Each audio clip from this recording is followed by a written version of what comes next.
সিরিয়ার উত্তর পূর্বাঞ্চলে একটি গুরুত্বপূর্ণ সামরিক ঘাঁটির নিয়ন্ত্রণ পরিবর্তনের ঘটনাকে ঘিরে মধ্যপ্রাচ্যের ভূ রাজনীতিতে নতুন করে আলোচনা শুরু হয়েছে। মার্কিন সেনাদের কাছ থেকে আনুষ্ঠানিকভাবে আল সাদ্দাদি সামরিক ঘাঁটির দায়িত্ব গ্রহণ করেছে সিরিয়ার প্রতিরক্ষা মন্ত্রণালয়। দেশটির হাসকা প্রদেশের গ্রামীণ এলাকায় অবস্থিত এই ঘাঁটিটি দীর্ঘদিন ধরে যুক্তরাষ্ট্র নেতৃত্বাধীন আন্তর্জাতিক জোট বাহিনীর নিয়ন্ত্রণে ছিল। তবে সাম্প্রতিক এই পরিস্থিতি ও রাজনৈতিক পুনর্বিন্যাসের কারণে এবার সেখানে বড় ধরনের পরিবর্তন দেখা গেল।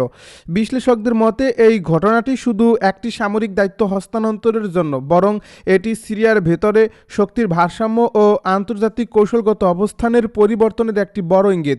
সিরিয়ার প্রতিরক্ষা মন্ত্রণালয় এক বিবৃতিতে জানিয়েছে, উভয় পক্ষের সমন্বয়ের ভিত্তিতে সিরিয়া আরব সেনাবাহিনীর সদস্যরা শান্তিপূর্ণভাবে ঘাঁটির নিয়ন্ত্রণ গ্রহণ করেন।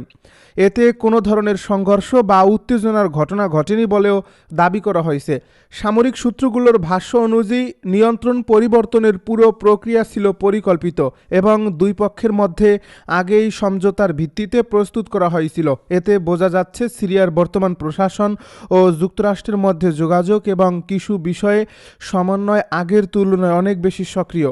যদিও ওয়াশিংটনের পক্ষ থেকে এই বিষয়টি নিয়ে এখনও বিস্তারিত মন্তব্য আসেনি, তবে ঘটনাটি আন্তর্জাতিক অঙ্গনে ব্যাপকভাবে নজর কেড়েছে।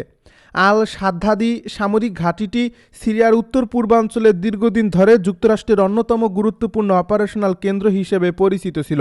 ইসলামিক স্টেট বা আইএস বিরোধী অভিযানে এই ঘাঁটির ভূমিকা ছিল অত্যন্ত গুরুত্বপূর্ণ। এখান থেকে পরিচালিত হতো গোয়েন্দা নজরদারি কার্যক্রম, প্রশিক্ষণ মিশন এবং আকাশ হামলা সমন্বয়ের কাজ। শুধু তাই, সামরিক লজিস্টিক কার্যক্রমও পরিচালিত হতো, যার ফলে এই ঘাঁটির নিয়ন্ত্রণ হস্তান্তরকে অনেকেই সিরিয়ায় মার্কিন উপস্থিতি কমে আসার একটি স্পষ্ট বার্তা হিসেবে দেখছেন। সাম্প্রতিক ঘটনা প্রবাহ বিশ্লেষণ করলে দেখা যায়, এই পরিবর্তনের আগে যুক্তরাষ্ট্র আরও একটি বড় সিদ্ধান্ত নিয়েছে। মাত্র কয়েকদিন আগেই মার্কিন বাহিনী সিরিয়া, জর্ডান ও ইরাক সীমান্ত সংলগ্ন আলতানফ সামরিক ঘাঁটি ত্যাগ করছে।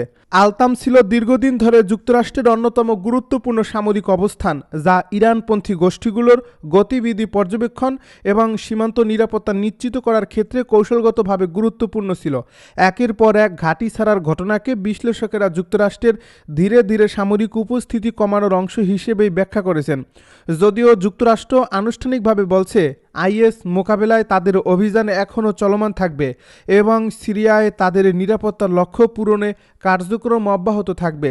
এই অঞ্চলে যুক্তরাষ্ট্রের সবচেয়ে বড় স্থানীয় সহযোগী হিসেবে পরিচিত ছিল কুর্দি নেতৃত্বাধীন সিরিয়ান ডেমোক্রেটিক ফোর্সেস বা এসডিএফ। 2019 সালে আইএসের তথাকথিত খেলাফত ভেঙে দিতে এই বাহিনী গুরুত্বপূর্ণ ভূমিকা পালন করেছিল। যুক্তরাষ্ট্রের সামরিক সহায়তা, অস্ত্র সরবরাহ এবং প্রশিক্ষণের মাধ্যমে এসডিএফ আইএস বিরোধী অভিযানে বড় সাফল্য অর্জন করে। কিন্তু সাম্প্রতিক রাজনৈতিক পরিবর্তনের পর এসডিএফ এবং যুক্তরাষ্ট্রের সম্পর্কের গুরুত্ব আগের তুলনায় কিছুটা কমে গেছে বলে ধারণা করা হচ্ছে।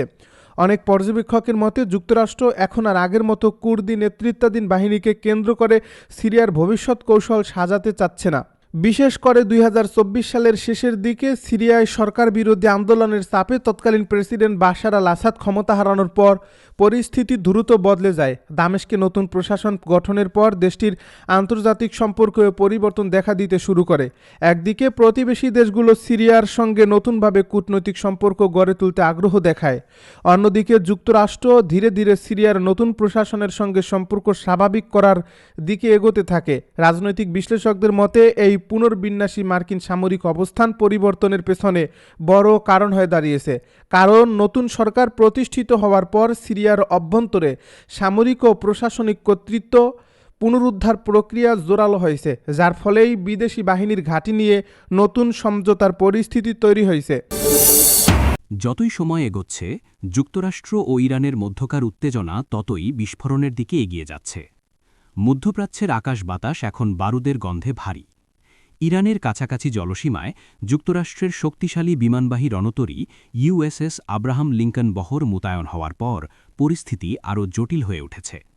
মার্কিন প্রেসিডেন্ট ডোনাল্ড ট্রাম্পের কড়া অবস্থান এবং সামরিক প্রস্তুতির ইঙ্গিত স্পষ্ট করে দিচ্ছে, আলোচনার পথ বন্ধ হলে যে কোনো সময় সামরিক সংঘাতের দিকে যেতে পারে এই সংকট। ইউএসএস আব্রাহাম লিঙ্কন নিমিত শ্রেণীর একটি দানবীয় বিমানবাহী রণতরী, যাকে বলা হয় সমুদ্রের চলমান সামরিক ঘাঁটি। এই বিশাল রণতরী একাই যুদ্ধক্ষেত্রে যুক্তরাষ্ট্রকে বিশাল সুবিধা দিতে পারে। এতে প্রায় ৯০টির মতো যুদ্ধবিমান এবং হেলিকপ্টার মোতায়েন করা যায়, যার মধ্যে রয়েছে অত্যাধুনিক F-35C স্টেলথ ফাইটার এবং F/A-18 সুপার হর্নেটের মতো মারাত্মক আক্রমণাত্মক যুদ্ধবিমান। এই বহরের উপস্থিতি শুধু শক্তি প্রদর্শন নয়, বরং ইরানের জন্য সরাসরি একটি বার্তা যে যুক্তরাষ্ট্র চাইলে মুহূর্তেই হামলা চালাতে সক্ষম। এছাড়া মার্কিন সূত্রের বরাতে বিভিন্ন প্রতিরক্ষা বিশ্লেষকরা দাবি করছেন এই রণতরীতে বিপুল পরিমাণ গোলাবারুদ ও বিস্ফোরক মজুদ রাখা হয়েছে। এর মধ্যে রয়েছে লেজার গাইডেড স্মার্ট বোমা, সি স্প্যারো এবং র্যাম মিসাইল সিস্টেম। পাশাপাশি যে কোনো ক্ষেপণাস্ত্র বা ড্রোন হামলা প্রতিহত করতে এতে রয়েছে স্বয়ংক্রিয় ফ্যালাংস ক্লোজ ইন ওয়েপন সিস্টেম, যা খুব কাছ থেকে আসা শত্রু হামলা ধ্বংস করতে ব্যবহৃত হয়। সামরিক ভাষায় এই রণতরী এমন এক শক্তিশালী প্ল্যাটফর্ম যা আকাশ, স্থল ও সমুদ্র ৩ দিক থেকেই আক্রমণ পরিচালনা করতে পারে। এরই মধ্যে সুইজারল্যান্ডের জেনেভায় ইরানের সঙ্গে যুক্তরাষ্ট্রের দ্বিতীয় দফার আলোচনা ঘিরে আন্তর্জাতিক মহলে নজরদারি বেড়েছে। কূটনৈতিক মহলের ধারণা, এই আলোচনা ব্যর্থ হলে মার্কিন প্রশাসন সামরিক পদক্ষেপের দিকেই এগোতে পারে। কারণ ট্রাম্প প্রশাসনের নীতিতে বারবার দেখা গেছে আলোচনার চাপ তৈরি করতে সামরিক শক্তি প্রদর্শন করা হয়। ফলে এখন প্রশ্ন উঠছে, যদি সত্যিই যুদ্ধ শুরু হয় তাহলে USS আব্রাহাম লিঙ্কনের মতো বিশাল যুদ্ধযন্ত্রের বিরুদ্ধে ইরান কিভাবে নিজেদের রক্ষা করবে? সামরিক বিশ্লেষকদের মতে ইরানের মূল শক্তি তাদের প্রচলিত যুদ্ধ ক্ষমতা নয়, বরং তাদের অপ্রথাগত যুদ্ধকৌশল। বিশেষ করে ইসলামিক রেভলিউশনারি গার্ড কর্পস বা IRGC বহু বছর ধরে এমন যুদ্ধ পদ্ধতির প্রস্তুতি নিয়েছে যা বড় শক্তির বিরুদ্ধে কম খরচে বেশি ক্ষতি করতে পারে। ইরানের নৌকৌশলের অন্যতম প্রধান অস্ত্র হল শত শত দ্রুতগামী স্পিডবোট এবং ছোট আক্রমণাত্মক নৌযান। এসব নৌকা এক একটি আকারে ছোট হলেও গতি এবং আক্রমণ ক্ষমতার দিক থেকে অত্যন্ত বিপজ্জনক। বিশেষজ্ঞদের ধারণা, ইরান যদি USS আব্রাহাম লিঙ্কনের বিরুদ্ধে অভিযান চালায় তাহলে তারা একটি বড় যুদ্ধজাহাজের বদলে শত শত ছোট বোট দিয়ে 4 দিক থেকে ঝাঁপিয়ে পড়বে। একে বলা হয় সোয়ার্ম অ্যাট্যাক বা ঝাঁকবদ্ধ আক্রমণ কৌশল। এই কৌশলে একসাথে অনেক ছোট নৌকা বিভিন্ন দিক থেকে আক্রমণ করলে বিশাল রণতরীর প্রতিরক্ষা ব্যবস্থা চাপের মুখে পড়ে যায়।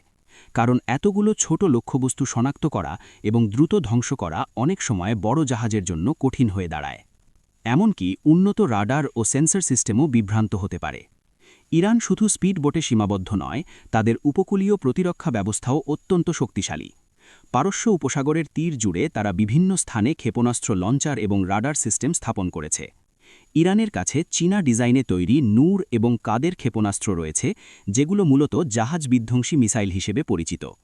এই ক্ষেপণাস্ত্রগুলো ট্রাক বা মোবাইল প্ল্যাটফর্মে বসিয়ে উপকূল থেকে ছোড়া যায়। ফলে এগুলো দ্রুত স্থান পরিবর্তন করতে পারে এবং শনাক্ত করাও কঠিন হয়ে পড়ে। এছাড়া ইরানের হাতে রয়েছে আরও ভয়ঙ্কর অস্ত্র, যেগুলোকে সামরিক বিশ্লেষকরা মার্কিন নৌবাহিনীর জন্য বড় হুমকি হিসেবে দেখছেন। এর মধ্যে অন্যতম হল খালিজ ফার্স নামের ব্যালিস্টিক মিসাইল, যা সুপারসনিক গতিতে লক্ষ্যবস্তুতে আঘাত করতে সক্ষম। এই ধরনের ক্ষেপণাস্ত্র সমুদ্রের অনেক দূরে থাকা বড় রণতরীকেও নিশানা করতে পারে। বিশেষজ্ঞরা বলছেন, আধুনিক বিমানবাহী রণতরীগুলোর জন্য সবচেয়ে বড় ঝুঁকি হল ব্যালিস্টিক মিসাইল এবং সুপারসনিক হামলা। কারণ এগুলোর গতি এত বেশি যে প্রতিরক্ষা ব্যবস্থা অনেক সময় প্রতিক্রিয়া জানানোর সুযোগই পায় না। অন্যদিকে ড্রোন প্রযুক্তিতেও ইরান সাম্প্রতিক বছরগুলোতে বড় অগ্রগতি করেছে। তাদের শাহেদ 136 ড্রোন ইতিমধ্যে আন্তর্জাতিকভাবে আলোচিত হয়েছে, কারণ এটি তুলনামূলকভাবে সস্তা হলেও কার্যকর হামলা চালাতে সক্ষম। এই ড্রোনগুলো একসাথে ঝাঁকে ঝাঁকে উড়ে এসে প্রতিপক্ষের আকাশ প্রতিরক্ষা ব্যবস্থাকে চাপে ফেলে দিতে পারে। বিশেষজ্ঞরা বলছেন, একাধিক ড্রোন একযোগে আক্রমণ করলে প্রতিরক্ষা ব্যবস্থা অনেক সময় বিভ্রান্তে হয়ে যেতে পারে এবং সবগুলো লক্ষ্য ধ্বংস করতে ব্যর্থ হতে পারে। আরেকটি বড় বাস্তবতা হল হরমুজ প্রণালী। এই জলপথটি পারস্য উপসাগরের অন্যতম গুরুত্বপূর্ণ এবং সংকীর্ণ অঞ্চল। বিশ্বের জ্বালানি পরিবহনের বড় অংশ এই পথ দিয়ে যায়। কিন্তু একই সাথে এটি সামরিক সংঘাতের জন্য অত্যন্ত ঝুঁকিপূর্ণ এলাকা। কারণ সংকীর্ণ জলসীমায় বড় বিমানবাহী রণতরীগুলোর চলাচলের সুযোগ সীমিত থাকে। ইরান যদি এই এলাকায় মাইন বসানো বা ড্রোন মিসাইল সমন্বিত হামলা চালায় তাহলে মার্কিন বহর কার্যত কোণঠাসা হয়ে পড়তে পারে। বিশেষজ্ঞদের মতে ইরানের অন্যতম কার্যকর অস্ত্র হতে পারে সমুদ্র মাইন। কারণ মাইন স্থাপন তুলনামূলকভাবে কম খরচেও এর প্রভাব মারাত্মক। যুদ্ধের সময় যদি হরমুজ প্রণালীতে মাইন বসানো হয় তাহলে শুধু মার্কিন যুদ্ধজাহাজ নয়, আন্তর্জাতিক বাণিজ্যিক জাহাজ চলাচলও মারাত্মকভাবে ব্যাহত হবে। এতে বিশ্ববাজারে তেলের দাম অস্বাভাবিকভাবে বেড়ে যাওয়ার আশঙ্কা তৈরি হবে এবং পুরো বিশ্ব অর্থনীতি প্রভাবিত হতে পারে। ফলে ইরান চাইলে এই অস্ত্র ব্যবহার করে সামরিক চাপের পাশাপাশি অর্থনৈতিক চাপও সৃষ্টি করতে পারে।